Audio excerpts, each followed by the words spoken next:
Well, I'm just pulling on the lot this morning, getting ready for taping today, and this is a particularly demanding scenario because we've got a woman. She thinks she's in a relationship with Vladimir Putin, and that she's going to meet him, and he's been signaling her and talking to her. She's having some really significant delusions. My mother thinks that she's in a relationship with Vladimir Putin. I love him. He is going to take me home to Russia. You know, her daughter Amy thinks that she's not only delusional about being in love with Vladimir Putin and him in love with her. This has been going on for 3 years. In fact, she thinks she's the mother of Russia. You're saying he's in love with me. Why hasn't he gotten you? She wanted to go to Alaska so she could cross over into Russia to meet him. And they wouldn't let her into Canada, so she was living in her car. And we went up there at the request of her family, picked her up and brought her here. Vladimir communicates with me through his ties. This guy's the most powerful guy in the world. Why is he talking to you through his tie? It is delusional. The question is why, and how can we get this woman back with her feet on the ground? Just put it this way, it's going to be an uphill battle this morning. Today's going to be a changing day in your life.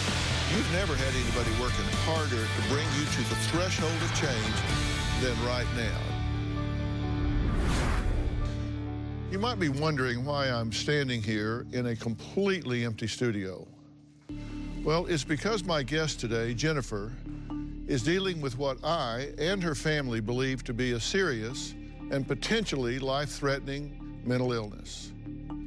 If I'm going to help her, I need her to be 100% focused on me.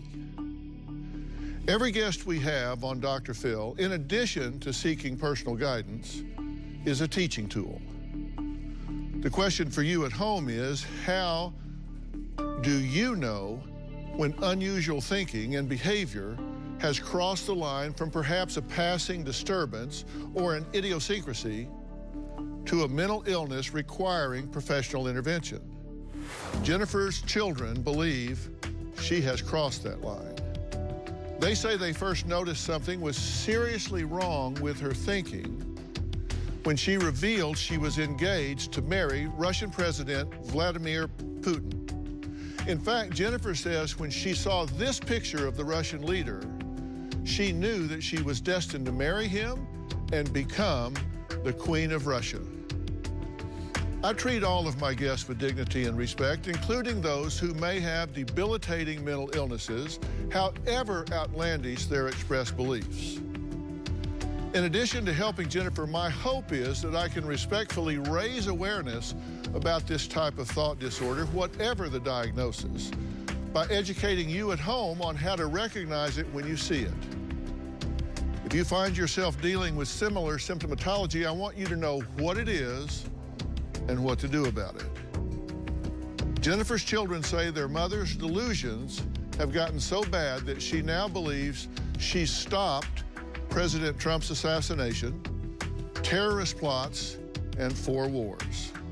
Take a look. My mother thinks that she's in a relationship with Vladimir Putin to the extent that she has become homeless, living in and out of motels. My mother says Putin is going to make her the Queen of Russia to help run his country. My mother is delusional. I honestly couldn't tell you the last normal conversation I had with my mom. It always comes down to Putin, religion, politics. He had posted this picture, a good evening, and that was the night before I arrived in LA. And 30, 35, 40 minutes, nonstop talking. These are the trees outside of La Park here, so he already knows where I'm going, what's being set up, all that stuff. You would put the phone down and walk away and come back and she'd still be talking. Yeah, and so this is how Vladimir and I, we communicate through pictures. My mother told us she's had visions or dreams of working with all these world leaders over in, different countries. So what he's telling me here is that if the U.S. does not sign that peace treaty with North Korea, we're going to do a similar type of a JCPOA with North Korea to make sure that we have global peace. My mom thinks she's really in contact with President Putin and believes that they're going to get married. I think it's all crazy. And on top of that, she went out and bought a wedding dress a few years ago because she had a dream she was going to get married. After getting wrapped up in Vladimir Putin, that's who she believes she was called to marry. My mother believes that there is a code between communication of Vladimir Putin and herself. She believes that certain hand gestures and stuff that is meant just for her. When my mother would show pictures of Vladimir Putin to my children, she had my daughter, who is 2, calling Vladimir Putin her Dida, which I believe is Russian for grandfather. She's not living in reality. Everything is on social media, and that has become her reality. My mom posts on social media probably 70 to 80 times a day about different world leaders, and she'll find coincidences that happen with what's going on in the news or politically, and she'll say, I did that, that was me. It just keeps getting worse. My mother is currently homeless because she needs to be prepared and ready at a moment's notice for when Vladimir is going to pick her up to bring her back to Russia. My mother lived in a truck stop for over 120 nights, sleeping in her car with 2 dogs. My mom needs mental help. There's something seriously wrong with her. My mother doesn't see what she's doing as nuts, and she thinks we are the problem, not her. Okay, it's good to meet you guys. Do you have any idea why she's fixated on Putin? We have no idea. It's just something that she's been going on for 3 years. We don't really know what triggered this obsession. Now, she went to try to get it to Canada? Yes. Because she was going to go to Alaska, so... She could cross the Bering Strait to be into Russia. Yeah. Why wouldn't they let her in Canada? Well, she was detained at customs just for the fact that she didn't have the funds to basically fund her trip through Alaska. That is true. They require you to show... through Canada. Yeah. You show some wherewithal to do what you say you're going in there to do. She also believed that she was stopped by Nancy Pelosi. Yes. As well. So she put a grandiose spin on it. Yes. Peter, she gave you power of attorney, correct? Yes, that is correct. She wanted me to take care of her, I guess, financial things, if I had to do appointments or deposit checks while she was over in Russia. Now, she thinks that she's a visionary. Yes. Right? And she thinks that she's communicating with world leaders, that she can foresee and influence world conflict, terrorist attacks, things of that nature. Yeah. You're convinced she believes this? Yeah, Yes. she sounds so convincing with every detail she says about everything. Right. And she's very intelligent. Yes, she is a very smart woman. Okay. And her communication with Putin, she has a library of images and text. These are some of the Facebook posts that she's put up to him. Here's to another day, loving you, XOXO. Straight to St. Petersburg, one of my favorites from today. I love you, V, good night. I can feel that you want your wife, me, with you. I can feel that longing pulling on me. It was a very, very good morning, waking up next to you every morning as your wife will be even better. So this is her communicating to him.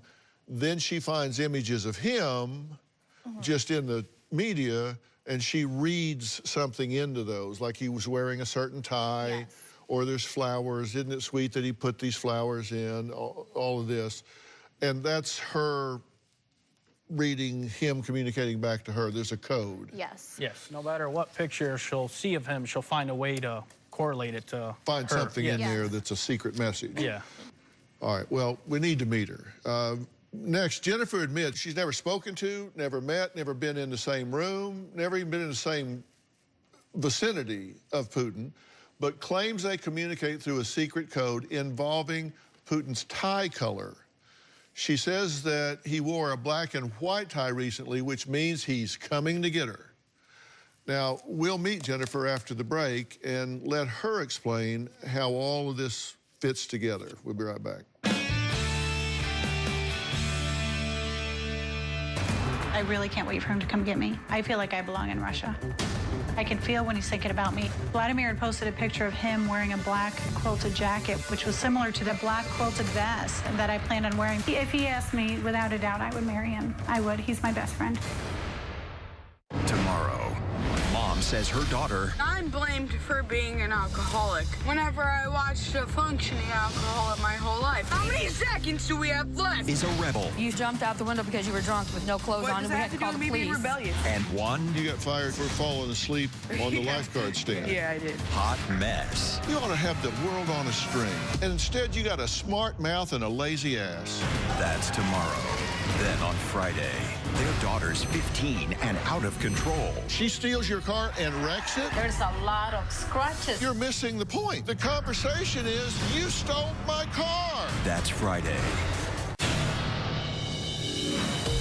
My mother believes that at any moment, Putin will be ready to pick her up. She's left our house with $88. Her plan was to drive all the way to Alaska. She got a car for some random stranger. That's when she started her journey driving to Chicago, followed by North Dakota. And Her ultimate plan was to get into Canada, drive to Alaska, cross the Bering Strait to be into Russia. She drove as far as North Dakota. She was detained. My mother believes that she was flagged at customs because Nancy Pelosi had stopped her at the border.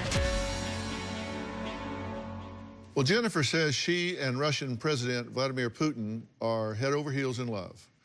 She believes the Lord has shown her through prophetic visions that she will soon be Putin's wife and mother of Russia, and will birth him a child. Take a look.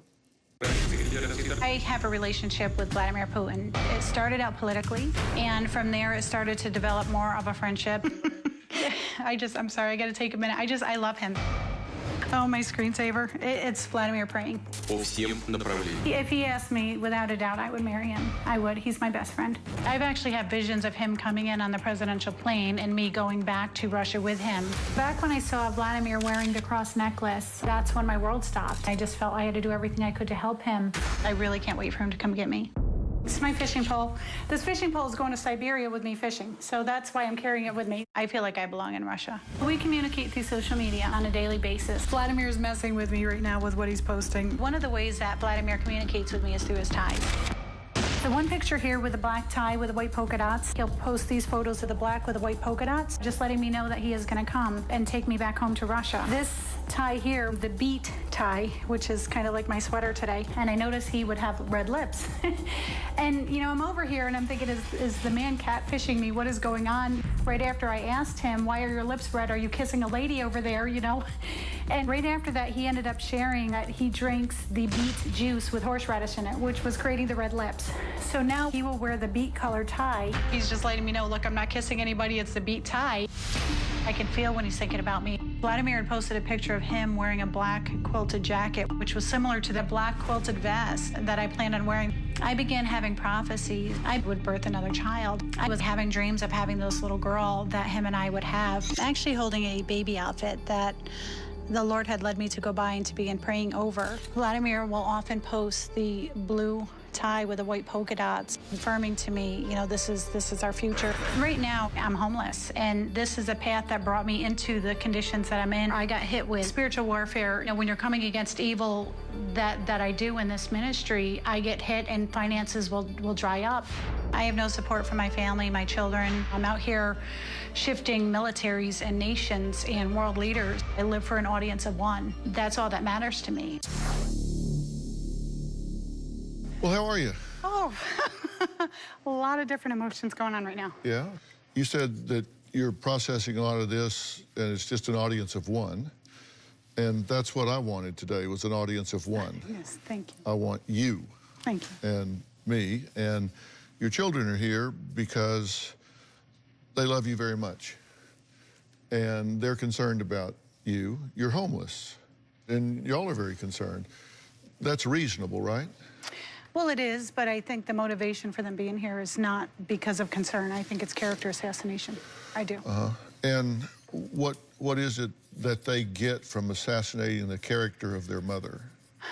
I feel like because of what I'm doing, and I haven't shared fully the depth of my involvement with these governments and world leaders, they see this outside, they see what's going on, and they can't explain this to people, and I think it's embarrassing to them. And I think to save face, let's bring her on Dr. Phil, show she's psychotic, and that way we have something to tell people why she's out doing these things, because they don't fully understand. I get that. Well, it's interesting that you say that, because We've talked to them and done extensive interviews with them, as we did with you, so you know how in-depth we go. Yes. And not one of them has said a negative word about you from the first minute we talked to them until right now. Unless it's just a facade, because they do that. I mean, it's been something that they do, whether it's with family or through text messages. I mean, I gave the text messages she sent that she thought I was psychotic and needed help, and all of them think I need help. What if you do? I would take it. I said, do a full psychiatric evaluation on me. You want chemical, hormonal, full eval. I'm willing to take that. Jennifer believes one of her Facebook followers is President Donald Trump. She believes she has influenced a number of his decisions, including his firing of James Comey and his pursuit of peace with North Korea.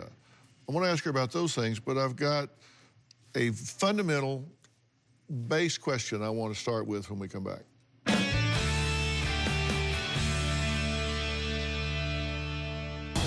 I have a lot of visions. I close my eyes, and the minute I do, it's like a light show. I will start seeing one image after another. I'll post stuff out there, and it's shifting these leaders to have meetings and conversations. I influenced the meeting with President Trump and Chairman Kim Jong-un.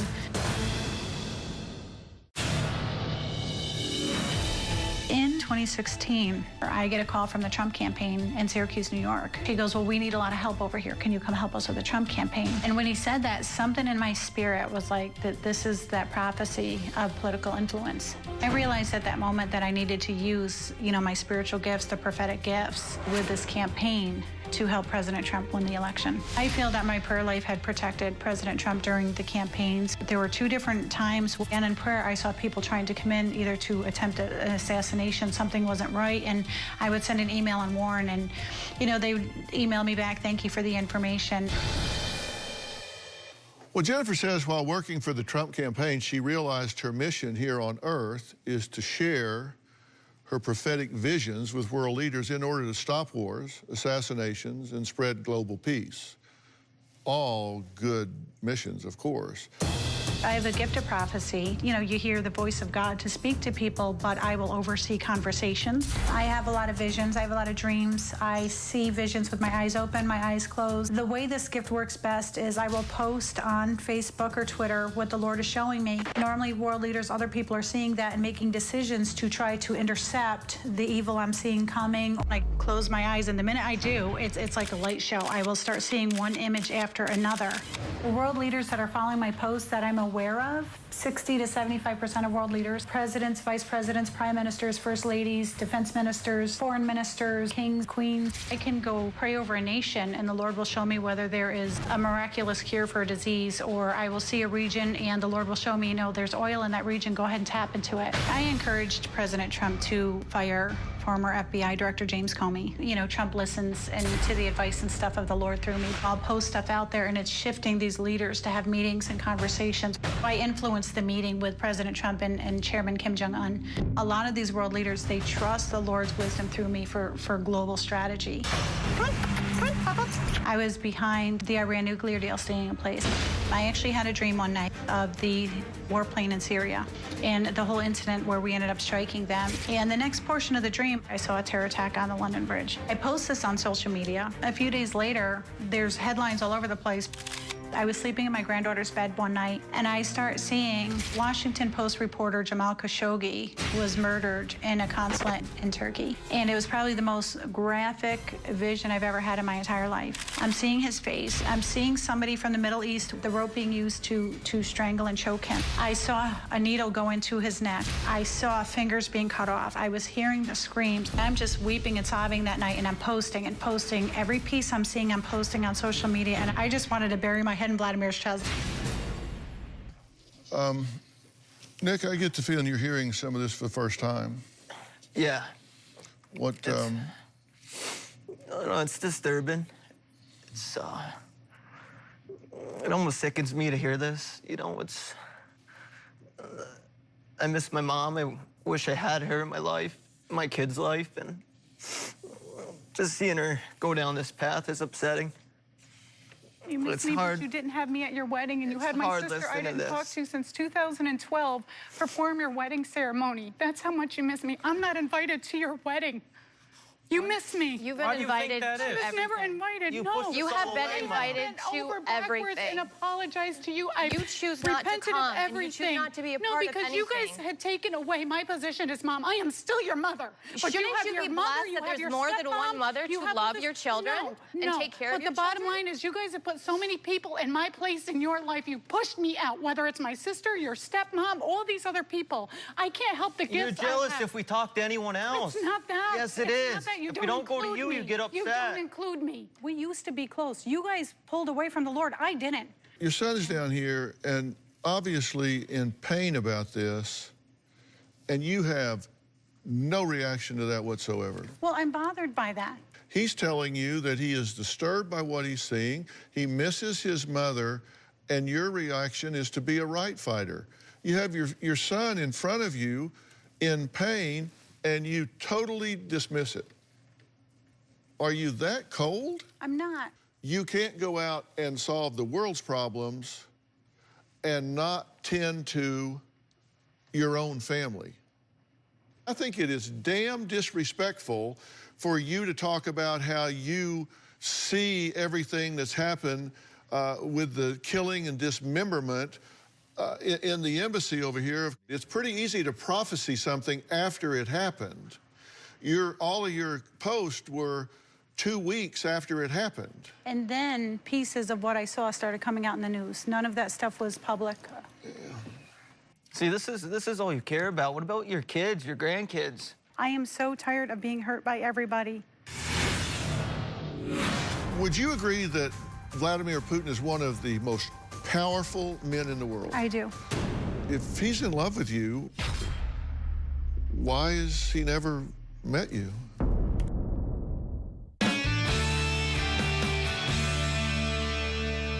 Would you agree that Vladimir Putin is one of the most powerful men in the world? I do. He's worth several $100 billion. He sits atop one of the most powerful nuclear arsenals in the world. So if he's in love with you, why has he never met you? Well, and I've questioned that. I think why is he, if this guy's the most powerful guy in the world, why can't he meet you? Why, it's not like he can't afford to come see you. It's not like he can't get to you. So if that's true, then why is he talking to you through his tie? Why isn't he coming over and saying, hey, come on, let's go? Well, maybe you should have him on the show and ask him. Seriously, because I think a lot of it has to do with political and timing of stuff. Listen, you're not exactly a political hot potato. I feel like you're chasing this and... Well, let her answer the question. If one of the most powerful men in the world is in love with you, why hasn't he come and gotten you? I do believe, well, there is some issues going on in the beginning with some things, and I think that... No, don't talk to me about euphemisms and some things and powerful issues. He's the most powerful man in the world. He makes his own rules. Why hasn't he come and seen you? That I have no idea. I can't answer for him. The reason you can't answer it is because you can't make sense out of nonsense. Right? You're saying, he's in love with me. You've never met him. You've never talked to him. You've had no direct communication with him. This is one-sided. This is you to him, not him to you. If he wanted to talk to you, he would talk to you. If he wanted to get to you, he would get to you. True? Yes. Come on, logic. No, logic, I know. So... Well, and I've questioned that. I've questioned, is this all about political stuff? What is this? I've really It's not about questioned political stuff. You are not politically relevant. That you would say that, but there's evidence that there is relevance. There's evidence and proof of the stuff I'm doing. So you're telling me that you're so powerful that Vladimir Putin can't afford to get around you? I'm not saying that. I'm saying now, that... come on, even you know that's grandiose and egotistical. No, I'm saying that with me and my prayer life, with the stuff that I expose and show, and Vladimir, he's obedient. He'll get on stuff the minute the Lord shows me something, whether it's hauling out gold. I exposed where there was a uranium mine in Siberia. Him and China are digging it out right now. No, you didn't. No, you didn't. If he wanted to meet you, he would meet you. True? True. Next, Amy's fiance, Corey, says the entire family is enabling Jennifer, enabling her to believe things that are not true by giving her thousands of dollars so she can pretend to be a political influencer and in a relationship with Putin. My core base question was, if the most powerful man in that whole region of the world, one of the most 2 or 3 powerful men in the world, wanted to meet her, why hasn't he? We're going to add Corey to this conversation after the break.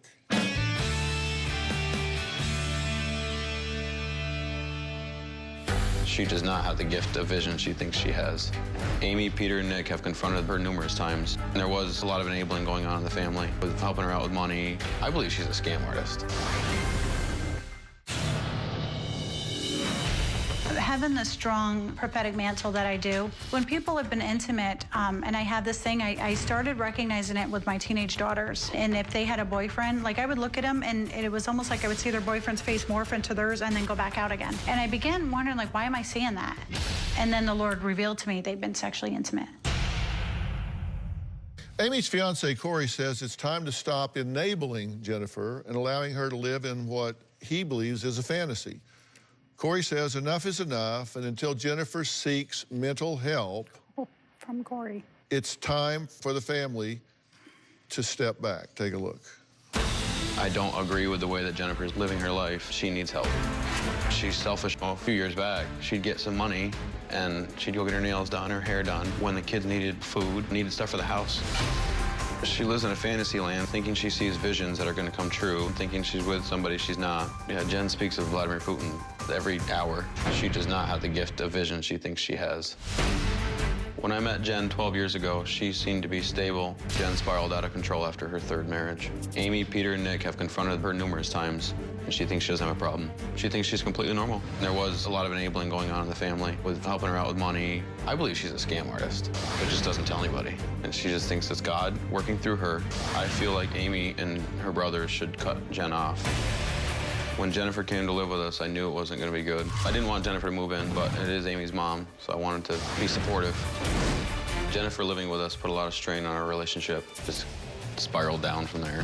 We had no privacy. We were financially responsible for her, and I didn't like that. Jennifer would use my son's phone for social media to talk to Vladimir. I hated it. She used to screenshot pictures of Vladimir Putin on my son's phone. Nobody is taking any initiative to say, Mom needs help. I feel if she stays the same and doesn't seek help, something bad will happen to her. Thank you for joining us. You're the one that emailed. Yes. Because you want help here. I just had enough. I don't agree with everything that's going on. I'm not her son. I'm with Amy and Peter and Nick, and I just thought it was time to do something to try to help her out. Yeah. And do you think this is kind of over everybody's head? I thought you'd be the only one that might be able to help out. You say that everybody's enabling me. I took you guys in and helped counsel to keep you guys together a while ago. You admit that? And I helped with that. Good. And we appreciated that help. But the bottom line is, what about with Bane? You know, I had a dream right before he was born, and the Lord had me praying for 2 days straight for him. He was born dead for 4 minutes, but yeah, I don't see or hear from God. He had me praying for that baby to live. And no thanks, Mom, none of that stuff. I hear you talking about you solved this, and you fixed that, and you prophesy this, and you resolved this. And it's all about you. And all the Christians I know give all the glory to God, but you give all the glory to you. Well, not the case. I think I'm looking for validation from them with the gifts, because they're always minimizing and trying to, like, suppress and knock down what I'm doing. I'm tired of being hurt. I'm tired of being hurt. And you never hurt us? We're tired of you making us choose between you and everyone else in the family. Everyone else in the family that has been cruel and doing things that I just pull away from. And you guys want to choose that, that's fine. That's your life. You've isolated yourself from the whole entire family, not just your children, but your whole entire family. Well, she says that you stole her youngest son away. You took away his childhood, and you know that. That was my child in my home, okay? It's time to have a serious conversation about what I think's really going on here. We'll talk about that after the break.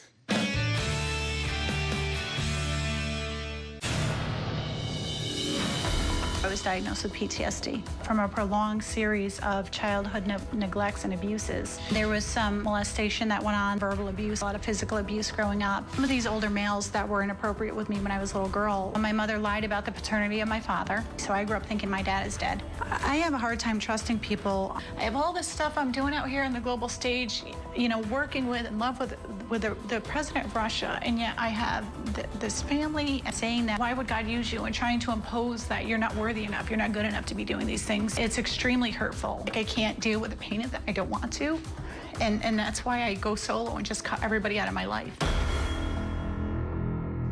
I think just in the short time that we've been together, I actually think there's been a lot of progress and a lot of movement on your part, because I think you've gotten very honest and very real here.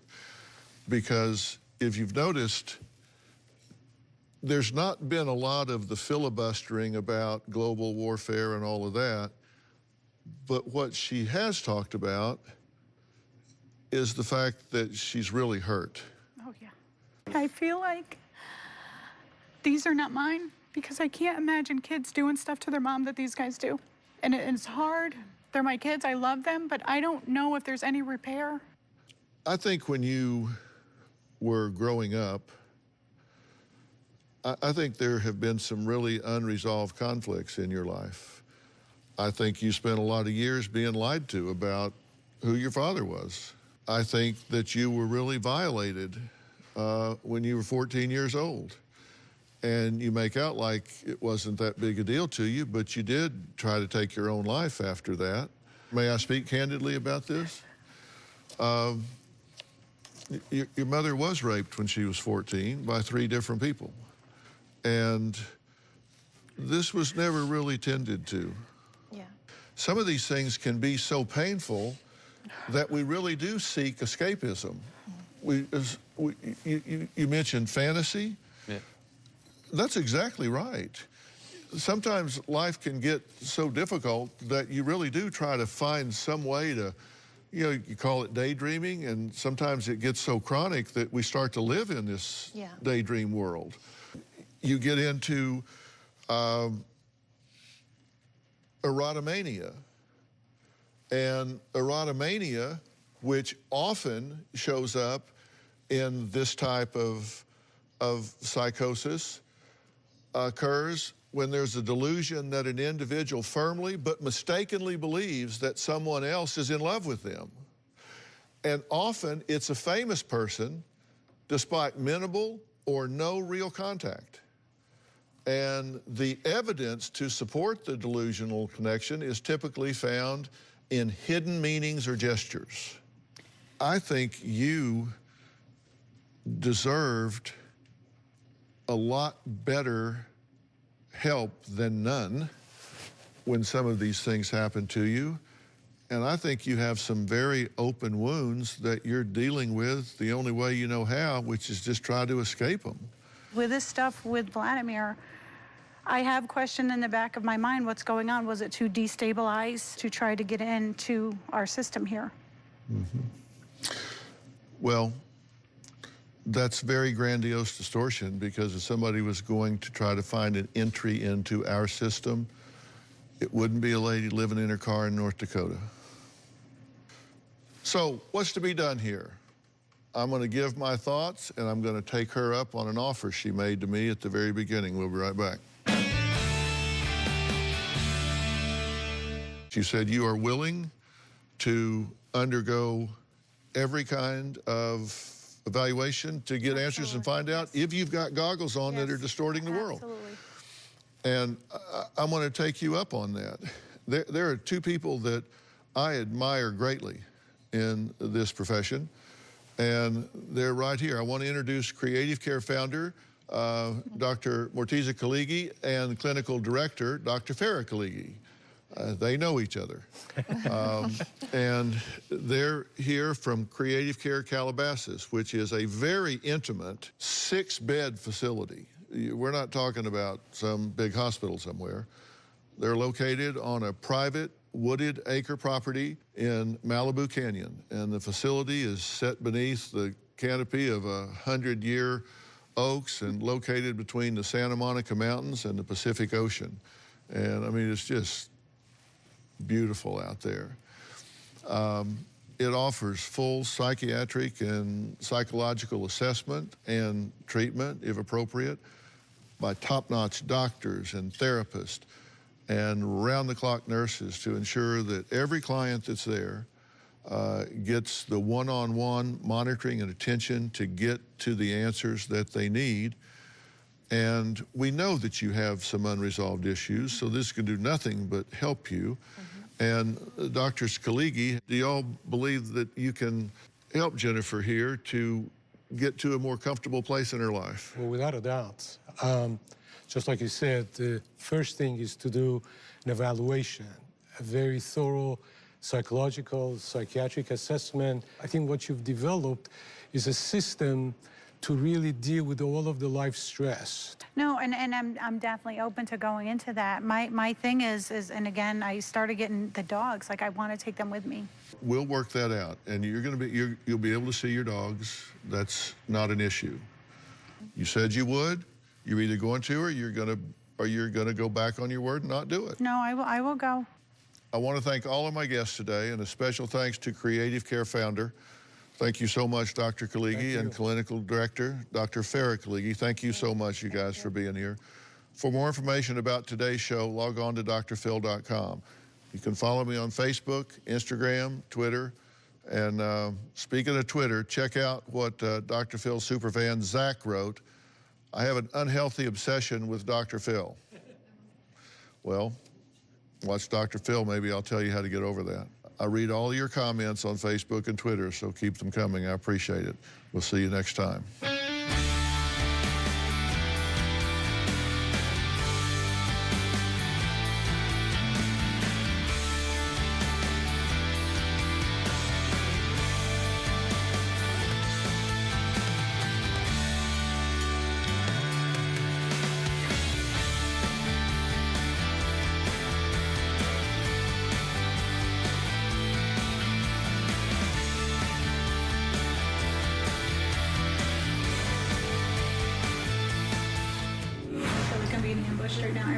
But I will come and do whatever you guys need to do and go through everything, and I can explain everything, you know, from start to finish, what brought us to this point. Dr. Phil had mentioned why he's not coming. I've questioned that in the back of my mind, and like I said, I'm wondering if, and I've always wondered if I'm in prayer and I see like Golden Nation, he's on a plane, he goes to get it. I mean, it's not coincidence. And so you have all these things, so it's like, am I being used for my gift, or what is going on with that?